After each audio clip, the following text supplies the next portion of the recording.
If you've been in one of my Disciple Bible Study classes or have been in a Sunday school class that I teach, you've heard this story before. But in order to explain why I spend a great deal of time teaching the Bible is a circumstance that developed over a number of years.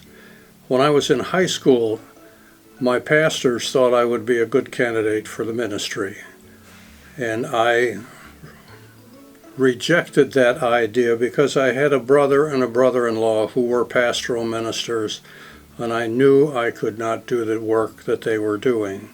So I kind of skipped away. Now, one might suggest that that's running away from God, and perhaps it was. I don't know.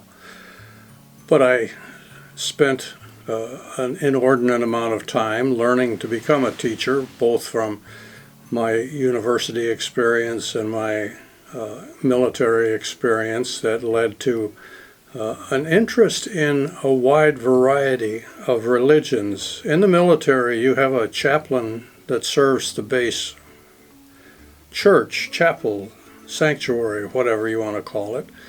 And this individual could be an evangelical, could be a Methodist, could be a Presbyterian, could be any denomination, could even be Catholic, and still have to do Protestant services. So I learned a great deal about religion there.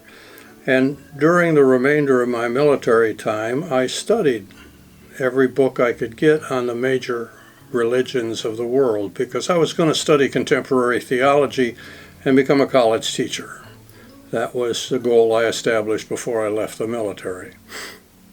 When I left the military, I went back to college and enrolled in some classes that might lead me in that direction, and then I met a certain young lady who became more than a friend, and in fact we became engaged and married, my wife Judy, and that kind of shot the idea of going straight through to be a student of comparative religions and teach on the college level. I suddenly had to figure out a way to make a living, so I became an English teacher.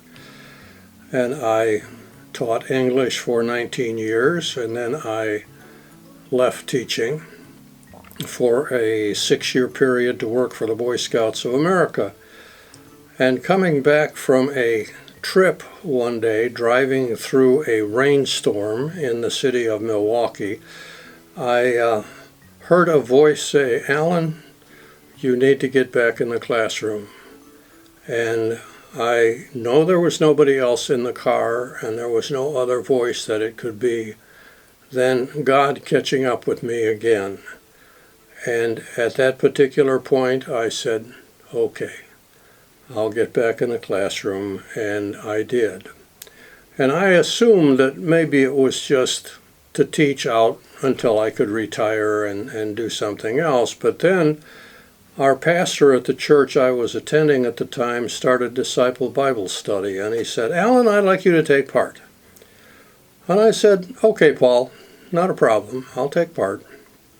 And during the 4 years of Disciple, anytime Paul missed class, he'd say, "Alan, you'll take class next week. You'll teach." Okay, so Alan started teaching Disciple. And that moved to my teaching of Disciple Bible Study at the present time. While I was doing that, a notion came to me that perhaps God, when he told me to get back in the classroom, it wasn't just the high school classroom, it was a permanent classroom. And I have looked at my dealing with Bible study in that way, that it was God's intention that I do this. And it has been a blessing and a curse in this fact that I enjoy the teaching, and there's the difficulty of finding students and in some situations finding classrooms.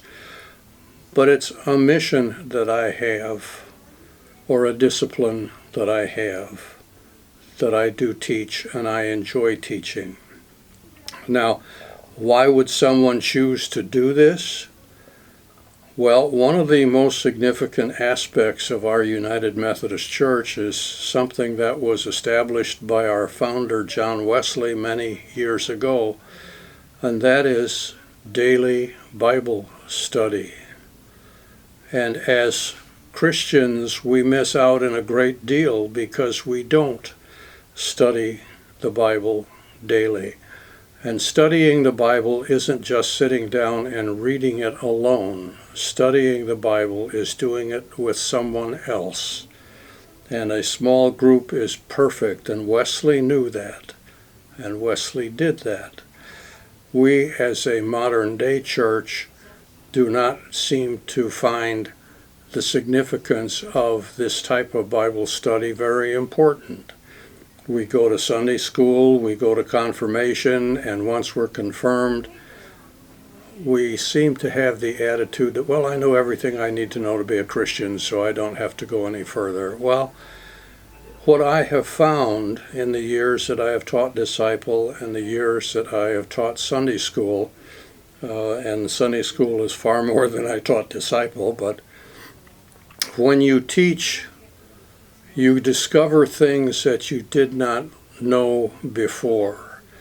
And the more you teach, the more you discover. And if we truly want to live Christian lives, it's very important that we spend the time to study the Bible in a group setting and learn everything we possibly can from it. So that's why someone might choose to participate either as a student or as a teacher in the studying of the Bible that was so important to our faith and to our founders. Thank you.